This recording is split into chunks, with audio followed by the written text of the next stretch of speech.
Hello दोस्तों, तो जैसे ये पिछले एपिसोड में हमने देखा कि मिस टांग वुटुंग आखिरकार युहो के सामने इस बात को कन्फेस कर देती है कि वही है वानडोंग, वही डोंगर जिसे युहो अपने सब कुछ मानता है। युहो भी ये सब कुछ जानकर काफी ज्यादा इमोशनल हो चुका था। युहो खुद को कोसते हुए कहता है कि आखिर मैं इतना अनजान कैसे रह गया, मैं कैसे मिस टांग वुटुंग को पहचान नहीं पाया कि वही मेरी डोंगर है। शायद उसमें इसकी कोई गलती भी नहीं थी क्योंकि तांगसेंग ने प्लान ही ऐसा रचा था, क्योंकि पहले युहो और मिस टांग वुटुंग की सोल पावर एक दूसरे के साथ कंपैटिबिलिटी नहीं दिखा रही थी, यानी कि ये दोनों फ्यूजन स्किल नहीं क्रिएट कर पा रहे थे। मगर अब चूंकि युहो का टेस्ट कंप्लीट हो चुका है और तांगसेंग ने उसे अपना आशीर्वाद दे दिया है, तो इसी वजह से हम देखते हैं कि एक बार फिर से युहो और मिस टांग वुटुंग दोनों की सोल पावर एक दूसरे के साथ कंपैटिबिलिटी दिखाने शुरू हो गई, जहां ये दोनों अपनी मार्शल सोल्स का इस्तेमाल करते हुए फ्यूजन स्किल क्रिएट करने लगे। पहले ये दोनों गोल्डन रो टेक्निक को एक्टिवेट करते हैं, इसके बाद इन दोनों ने अपने सेकंड मार्शल सोल्स का इस्तेमाल करते हुए हेवनली एम्परर हैमर टेक्निक को भी क्रिएट कर दिया था, जिन फ्यूजन स्किल्स की ताकत अब पहले से भी 100 गुना ज्यादा खतरनाक थी।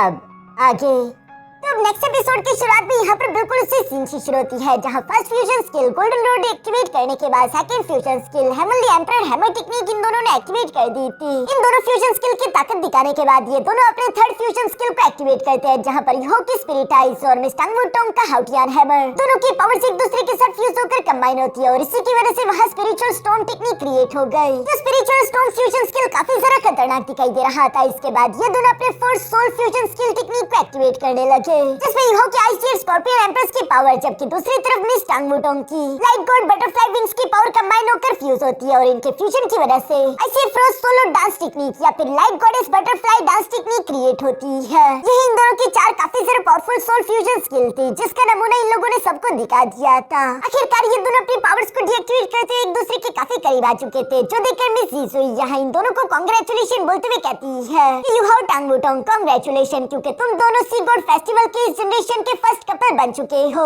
लिटिल व्हाइट चूंकि यहाँ स्नो एम्प्रेस के साथ मौजूद था, वो अपनी मॉम से कहता है कि क्या वो लड़की मेरे ग्रैंडपा की गर्लफ्रेंड है, जिस पर स्नो एम्प्रेस ने हमें जवाब दिया। इस पर वो कहता है कि वाओ ये कितनी खूबसूरत है। बाकी के ऑडियंस भी यहाँ पर युहो और मिस टांग वुटुंग की ये लव स्टोरी देखकर काफी ज्यादा इंप्रेस हो चुके थे। मास्टर यान तो कह रहा था कि मुझे आपने वो पुराने दिन याद आ गए, जब युहो की जगह यहाँ सी गॉड लेक में मैं खड़ा था और ये कहती वो अपनी गर्लफ्रेंड की तरफ देखता है, जो सुनकर तो उनकी गर्लफ्रेंड एम्बैरेस्ड होकर शर्माने लगी। टीचर सभी भी अपने लवर मास्टर फानियो के साथ खड़ी थी, जहाँ पर मिस आवी कह रही थी कि इन दोनों ने एक दूसरे के साथ मिलकर कई मुश्किलें पार की है। इतनी मुश्किलों के बावजूद भी आखिरकार ये दोनों प्यार करने वाले एक दूसरे के साथ जा मिले। देखकर ऐसा लगता है जैसे कि हेवंस में इन दोनों की जोड़ी बनी हो। ये दोनों एक दूसरे के लिए ही बने हैं। इसके बाद हम देखते हैं कि सी गॉड फेस्टिवल खत्म हो गया। युहो और मिस टांग वुटुंग बाहर की तरफ आ चुके थे, जहाँ युहो मिस टांग वुटुंग से सवाल करते हुए पूछ रहा था कि टांग वुटुंग आखिर तुम्हें तुम्हारी मेमोरीज वापस कब मिली। इस पर मिस टांग वुटुंग कहती है कि जब ब्लैक ड्रैगन ने तुमसे कहा था कि तुम्हें 9 बार खुद को स्टैब करना है, जिनमें से हर एक स्टैब तुम्हारी बॉडी के आर पार गुजरना चाहिए, तब तुम काफी ज्यादा तकलीफ में थे। लेकिन उतनी ही तकलीफ मैंने भी महसूस की। मेरे अंदर कुछ अजीब सा टूट चुका था।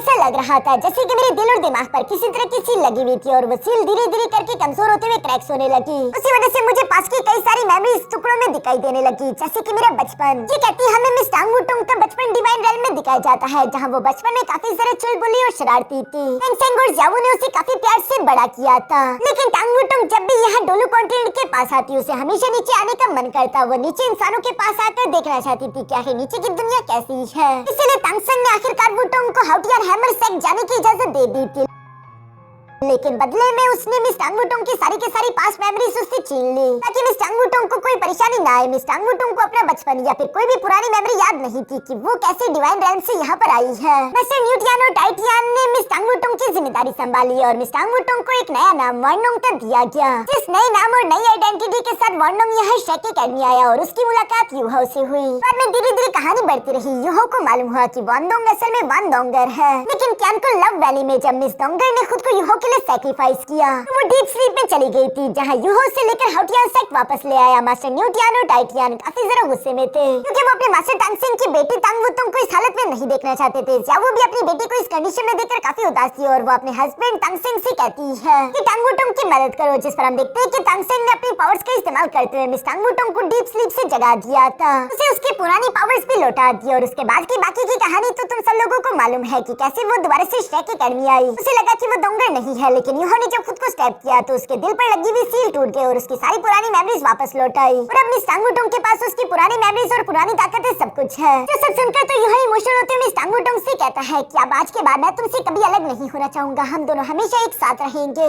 इस पर मिस टांगुटोंग भी धीरे से यूहो के पास आते हुए कहती है कि हाँ, मैं तुमसे वादा करती हूँ कि हम हमेशा साथ रहेंगे। यही बोलते हुए ये दोनों एक दूसरे को किस करते हैं। इसके बाद नेक्स्ट सीन में हम देखते हैं जहाँ ये दोनों सी गॉड पेविलियन के गोल्डन ट्री पर बैठे हुए थे। यूहो मिस टांगुटोंग से कह रहा था कि अगर मुझे मालूम होता कि टांगुटोंग मेरी ही डोंगर है जिससे सिर्फ अपनी याददाश्त खो दी और वो मुझे बुला चुकी, तो मैं कुछ भी करता और तुमसे दोबारा से अपने आप से प्यार करवाता, मैं कभी भी तुमसे अलग ना होता। ये सुनकर मिस टांगुटोंग जवाब देते हुए कहती है कि तुम वो ऑलरेडी कर चुके, क्योंकि मिस टांगुटोंग को भी यूहो से प्यार तो हो ही चुका था। यूहो और मिस टांगुटोंग चाहे ये कितनी बार ही एक दूसरे से अलग क्यों ना हो जाए, इनकी मेमोरीज कितनी बार ही क्यों ना चली जाए, चाहे ये लोग जिस मर्जी रूप में आए, हर बार इन दोनों को एक दूसरे से प्यार होगा। यही इन दोनों की किस्मत है। तभी अचानक हम देखते हैं कि वहाँ पर मास्टर जुआन और बाकी के सारे एल्डर्स भी आ गए, जहाँ मास्टर जुआन कहता है कि मुझे माफ करना लवबर्ड्स, मैं तुम्हें परेशान कर रहा हूँ, लेकिन मुझे तुम लोगों से कुछ बात करनी है, ये थोड़ा जरूरी भी है। ये सुनकर यूहो अपने मन में सोचने लगा कि सारे के सारे हाई रैंकिंग के एल्डर्स यहाँ पर आए हुए हैं, यकीनन ये मेरे ग्रेजुएशन के बारे में होगा। इसके बाद यूहो मिस टांगुटोंग को लेकर उन एल्डर्स के सामने आ गया, जहाँ ये दोनों सारे के सारे एल्डर्स को ग्रीट करते हैं। मास्टर जुआन यूहो से कहने लगा कि यूहो, अपने ग्रेजुएशन एग्जाम के लिए तुम क्या सोच रहे हो कि तुम वो टेस्ट कब दोगे? जिस पर यूहो जवाब देते हुए कहता है कि मैं उसके लिए अभी भी तैयार हूँ, मैं जल्दी से जल्दी ग्रेजुएट होना चाहता हूँ, क्योंकि पूरे के पूरे डोलू कॉन्टिनेंट पर सन मून एम्पायर का खतरा मंडरा रहा है और मैं नहीं चाहता कि मैं यहाँ शेक एकेडमी में फंस कर रह जाऊँ। मुझे यहाँ से बाहर निकलकर बैटलफील्ड को ज्वाइन करना है ताकि मैं अपने लोगों के काम आ सकूँ। ये सुनकर मास्टर जुआन भी खुश हो गए थे। वो यूहो को शाबाश देते हैं, साथ ही साथ वो मिस जावी से कहते हैं कि यूहो को बता दो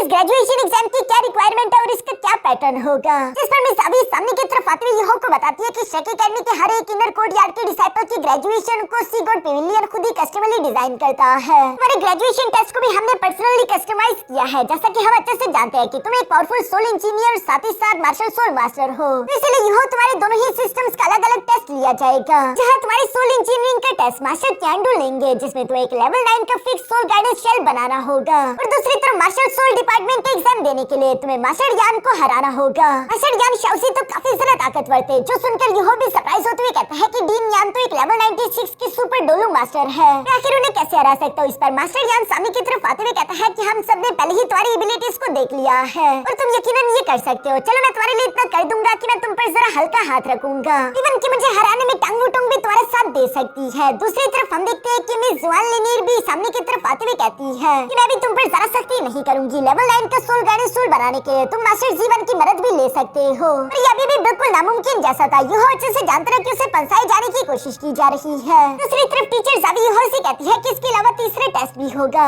जिस टेस्ट में तुम्हारी स्ट्रेंथ को चेक किया जाएगा, लेकिन पहले दोनों टेस्ट को पार कर लो, उसके बाद हम इस तीसरे टेस्ट को डिसाइड करेंगे। ये सब सुनकर तो यूहो का मुंह बन गया था, लेकिन मिस टांगुटोंग यूहो से कहती है कि प्रेशर हमेशा बुरी चीज नहीं होती, बल्कि ये अच्छी चीज है। हम इस प्रेशर में और सारा अच्छे से मेहनत करेंगे ताकि और ज्यादा ताकतवर हो सके। इस पर यूहो भी जवाब देते हुए कहता है कि हमें समझ गया और मैं अपनी पूरी जान लगा दूंगा। मास्टर जुआन यूहो की बातें सुनते हुए जवाब देकर कहता है कि अभी तक यूहो तुम मास्टर यान की ट्रू पावर को नहीं समझते होंगे, क्यों ना तुम तीनों के दरमियान अभी एक फ्रेंडली मैच हो जाए, जिससे तुम्हें मास्टर यान की थोड़ी बहुत एबिलिटीज का अंदाजा हो जाएगा। इस पर मास्टर यान तो एग्री हो जाता है। दूसरी तरफ मिस टांगुटोंग यूहो से कहती है कि ये एक अच्छी अपॉर्चुनिटी होगी, यूहो भी इसलिए तैयार हो गया। इसके बाद नेक्स्ट सीन में हम देखते हैं जहाँ ये तीनों ही एक दूसरे के आमने सामने आ चुके थे। मिस्टर बेबी यहाँ पर यूहो और मिस टांगुटोंग की तरफ देखते हुए कह रहा था कि कल के दिन सी गॉड फेस्टिवल इवेंट में जब इन लोगों ने अपने सोल फ्यूजन स्किल्स दिखाए तो एकेडमी को अंदाजा हो चुका कि ये दोनों कितने ज्यादा ताकतवर हो चुके हैं, इन्हें और ज्यादा तेजी के साथ ताकतवर बनाने के लिए एकेडमी ने ये डिसीजन लिया है और इनके ग्रेजुएशन टेस्ट को इतना सारा मुश्किल बनाया। यहाँ पर हम देखते हैं कि फाइट शुरू हो चुकी थी, जहाँ पर मिस टांगुटोंग अपने लाइट गॉडेस बटरफ्लाई विंग्स को एक्टिवेट करके तेजी से मास्टर यान शाओसी की तरफ बढ़ने लगी। दूसरी तरफ यूहो ने भी अपने एम्परर सोर्ड को बाहर निकाल लिया था। ये दोनों मिलकर एक साथ मास्टर यान पर कंबाइन अटैक करने की कोशिश करते हैं, मगर दूसरी तरफ हम देखते हैं कि मास्टर यान भी कुछ कम नहीं था, वो आसानी के साथ इन दोनों का ही मुकाबला कर रहा है। यूहो ने अपने आइस स्कॉर्पियन की पावर एक्टिवेट कर ली थी, जबकि दूसरी तरफ मिस टांगुटोंग ने अपने गोल्डन ड्रैगन की। बीच में मास्टर यान मौजूद थे, जो कि एल्डर मू की सिखाई हुई एक इंटेंट टेक्निक एक्टिवेट कर लेते और उसी की मदद से आसानी के साथ टांगुटोंग और यूहो को पछाड़कर पीछे की तरफ पटक चुका, जो देखकर तो मिस्टर बेबी काफी ज्यादा सरप्राइज हो गया था और वो हैरान होते हुए इस बारे में सवाल करता है। मास्टर जुआन बताता है कि जैसे एल्डर मू ने यूहो को डिसेंडेंट हेवन इंटेंट टेक्निक सिखाई थी, वैसे ही मास्टर यान भी एल्डर मू के डिसाइपल रहे हैं, जिन्होंने एल्डर मू से काफी कुछ सीखा था। दूसरी तरफ अरीना में फाइट के दौरान हम देखते हैं कि मिस टांगुटोंग अचानक से अपने fourth soul skill 6 pointed star array को एक्टिवेट कर लेती है, जिसके प्रेशर से मास्टर यान अपनी जगह पर फ्रीज हो चुके थे। साथ ही साथ मिस टांगुटुंग अपने second soul skill 1000 light of butterfly goddess को एक्टिवेट करके मास्टर यान पर हमला कर देती है। जिसे डेक को अपनी तरफ आता हुआ देखकर मास्टर यान ने एक बार फिर से अपनी इंटेंट डोमेन टेक्निक को एक्टिवेट किया, जिसकी वजह से उनकी बॉडी के आसपास एक बैरियर आ चुका था। साथ ही साथ आसपास का स्पेस क्रैक करने लगा, जो देखकर तो सब लोग सरप्राइज हो गए थे। मास्टर यान के ब्राइट फिनिक्स का प्रेशर यूहो और मिस टांगुटुंग की बॉडी पर पड़ने लगता है। जो सब देखते हुए मिस यान लिनीर बताती है कि यान शाओजी हमारी जनरेशन का नंबर 1 जीनियस था, जिसकी सब लोग तारीफें करते थे। लास्ट टाइम जब बीस्ट टाइड ने हमारी शेक सिटी पर हमला किया था, तो उसके बाद मास्टर यान शाओजी ने अपना लेवल ब्रेक थ्रू कर लिया और वो लेवल 96 पर पहुंच गया। यहाँ प्रेजेंट हम देखते हैं कि मास्टर यान शाओजी ने अपनी एनर्जी को इकट्ठा करते हुए एक पावरफुल स्पाइरल अटैक रेडी कर दिया था, जिससे वो यूहो पर हमला कर देता है। यूहो भी दूसरी तरफ उसे टकराने के लिए अपने हाउडोंग पाम टेक्निक को तैयार करने लगा था, लेकिन वो टेक्निक बीच हवा में ही गायब हो गई, जो देखकर यूहो सरप्राइज होते हुए कहता है क्या मैं हाउडोंग 3 मूव्स का इस्तेमाल नहीं कर पा रहा। मास्टर यान शाओजी भी समझ गया था कि उसके अटैक से हिट होकर यूहो इंजर्ड हो सकता है, इसलिए वो अपने अटैक को खुद ही डिफ्लेक्ट करके पीछे की तरफ जो टांगुटुंग पर हमला कर देता है, जहां यूहो को संभलने का मौका मिल गया और वो तेजी के साथ मूव करते हुए फिर से मिस टांगुटुंग के भी सामने आकर उसे प्रोटेक्ट करते हुए बचा लेता है। इसके बाद यूहो मिस टांगुटुंग को बताने लगा क्या मैं हाउडोंग 3 पाम टेक्निक्स का इस्तेमाल नहीं कर पा रहा, क्योंकि वो टेक्निक तुमसे जुदा होने के बाद मैंने सैडनेस के इमोशंस के साथ बनाए थे। अब चूंकि तुम वापस लौट आई हो तो मेरा दिल खुशी से भर चुका है, इसी वजह से मैं हाउडोंग 3 मूव्स का इस्तेमाल नहीं कर पा रहा। क्योंकि मैंने दोस्तों आप लोगों को पहले भी बताया था, चूंकि यूहो मिस टांगुटुंग को मिस करता था और उसी इमोशन का इस्तेमाल करते हुए यूहो ने वो टेक्निक क्रिएट की थी, लेकिन अब चूंकि मिस टांगुटुंग यूहो के साथ है तो यूहो की बॉडी में वही इंटेंस इमोशन नहीं है, इसलिए यूहो अब दोबारा से उन टेक्निक्स का इस्तेमाल नहीं कर पाएगा। ये सब सुनकर मिस टांगुटुंग यूहो से कहती है कि कोई बात नहीं, हम दोनों मिलकर और इस तरह के कई सारे पावरफुल टेक्निक्स खुद बना लेंगे। जो सुनकर तो मास्टर यान भी काफी खुश हो गया था और वो कहता है कि शाबाश, चलो अभी इस एग्जाम को आगे बढ़ाते हैं। इसी के साथ वो अपने first soul skill phoenix feather को एक्टिवेट करने लगे, जिन फेदर्स का इस्तेमाल करते हुए मिस टांगुटुंग और यूहो पर हमला करना शुरू कर देते हैं। यहाँ पर हम देखते हैं कि मिस टांगुटुंग ने फिर से जंप करते हुए अपनी गोल्डन स्पीयर को बाहर निकाल लिया था, जिनसे वो उन फेदर्स को डिस्ट्रॉय कर रही थी। यूहो भी अपने डार्क गोल्डन क्लॉ का इस्तेमाल करता है, जबकि हम देखते हैं कि मिस टांगुटुंग यूहो की मदद करने के लिए फिर से सामने की तरफ आ गई। उसी मौके का फायदा उठाकर मास्टर यान पीछे से मिस टांगुटुंग को किक करने वाला था, लेकिन मिस टांगुटुंग ने अपने स्पीयर का इस्तेमाल करते हुए उसके अटैक को ब्लॉक कर दिया, जो देखकर मास्टर यान शाओजी सरप्राइज होते हुए कहता है कि अभी सिर्फ सोल डोलू लेवल पर पहुंचे और अभी से इसकी स्ट्रेंथ इतनी ज्यादा है। जबकि मास्टर यान जब यहाँ मिस टांगुटुंग के साथ उलझे हुए थे, तो इसी मौके का फायदा उठाकर पीछे से हम देखते हैं कि यूहो ने भी अल्टीमेट आइस का इस्तेमाल करते हुए मास्टर यान पर हमला कर दिया, जो अटैक सीधे जाकर मास्टर यान को हिट कर देता है। चारों तरफ अरीना में धुआं फैल गया। यूहो मिस टांगुटुंग को संभालते हुए पीछे की तरफ ले आया और जब अरीना से धुआं हटा तो हम देखते हैं कि मास्टर यान की बॉडी पर अल्टीमेट आइस लगी हुई थी, जिसे वो हटाते हुए कह रहे थे कि तुम दोनों की कोऑर्डिनेशन वाकई में एक्सीलेंट थी। चलो एक बार फिर से शुरू करते हैं। जो कहते साथ ही इस बार हम देखते हैं कि मास्टर यान की स्पीड अचानक से काफी ज्यादा तेज हो गई। वो बहुत ही तेजी से मूव करते हुए कभी मिस टांगुटुंग पर हमला कर देती, कभी यूहो पर। जो देखकर तो यूहो भी सरप्राइज हो गया था। ये दोनों ही उनके अटैक से हिट होते हुए नीचे की तरफ जमीन पर आ गए, लेकिन ऑफ कोर्स ये दोनों ही हार नहीं मानते, बल्कि हम देखते हैं कि यूहो ने यहाँ पर अपने आइस एज स्कॉर्पियन एम्प्रेस की martial soul true body form को एक्टिवेट कर लिया,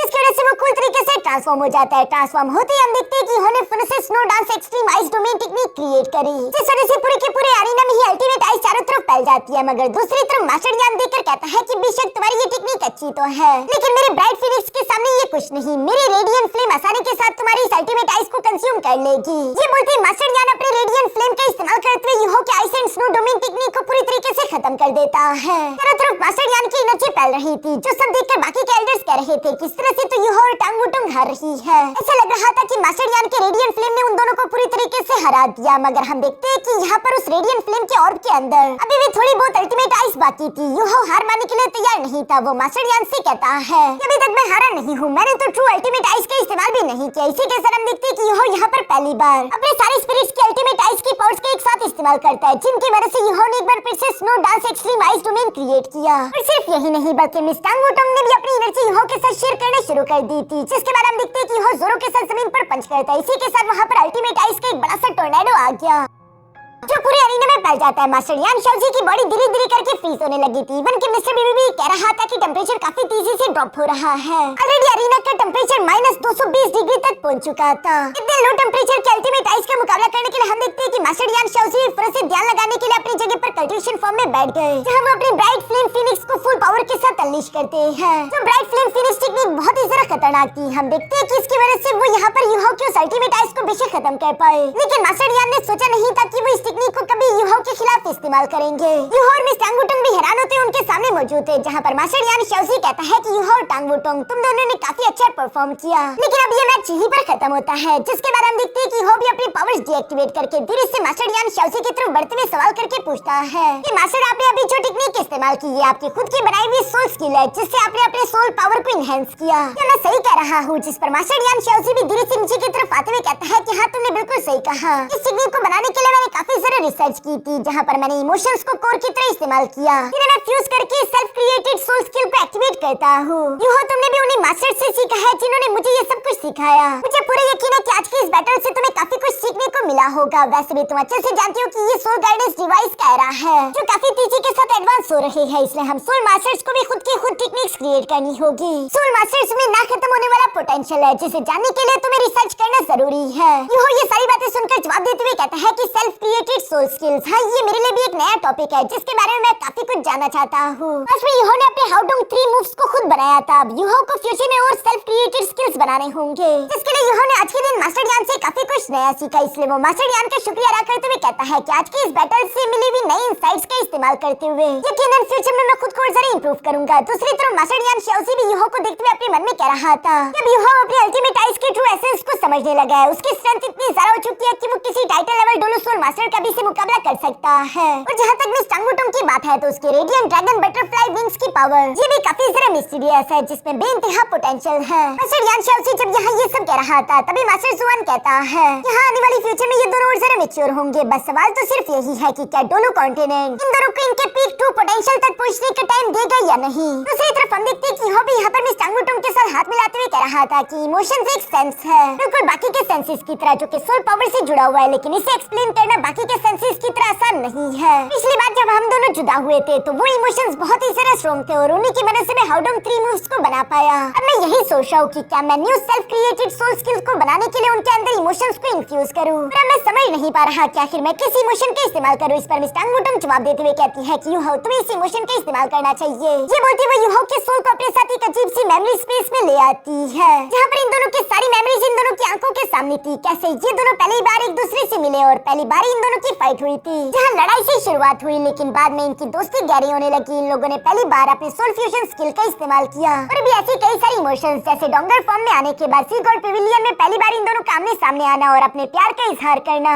वादा करना कि हमेशा एक दूसरे के साथ रहेंगे, एक दूसरे का ख्याल रखेंगे। ये खुशी भरे इमोशन जरूर थे लेकिन उनमें उदासी भरे कुछ इमोशंस भी है, जैसे कि जब कियानकुन लव वैली के अंदर यूहो ने मिस टांग वुटोंग को खो दिया था। यूहो को लगा कि वो वान डोंगर से दोबारा कभी नहीं मिल पाएगा, लेकिन वान डोंगर मिस टांग वुटोंग के रूप में दोबारा से वापस लौट आई। बेशक उसके पास उसकी मेमोरीज नहीं थी, लेकिन धीरे धीरे करके वो एक बार फिर से यूहो के प्यार में पड़ने लगी, जिसके अंत में यूहो ने खुद को मिस टांग वुटोंग के लिए सैक्रिफाइस किया ताकि वो जी सके। तब मिस टांग वुटोंग ने भी कुछ अलग महसूस किया। ये सारे के सारे इमोशंस, जिसमें खुशी, गम, बेचैनी, सुकून, हर एक तरह के इमोशन शामिल था। ये दोनों जानते हैं कि यही है सच्चा प्यार। सच्चे प्यार के इमोशंस ये दोनों फील कर रहे थे, जहाँ मिस टांग वुटोंग यूहो से कहती है कि यूहो आई लव यू। यूहो भी जवाब में आई लव यू टू कहता है। यहाँ इन दोनों के इमोशंस इस वक्त काफी ज्यादा स्ट्रॉन्ग थे। इसी वजह से हम देखते हैं कि यूहो पर एक बार फिर से गॉड ऑफ इमोशन का ध्यान खींचा चलाया, जो कि डिवाइन रेल्म से यूहो की तरफ देख रहा था और वो कहता है कि आखिरकार वो लम्हा आ गया। गॉड ऑफ इमोशन ही है जो कि अपनी लेगेसी यूहो को देना चाहता है। और यहाँ इसी सीन के साथ हमारा ये एपिसोड यहीं पर खत्म हो जाता है।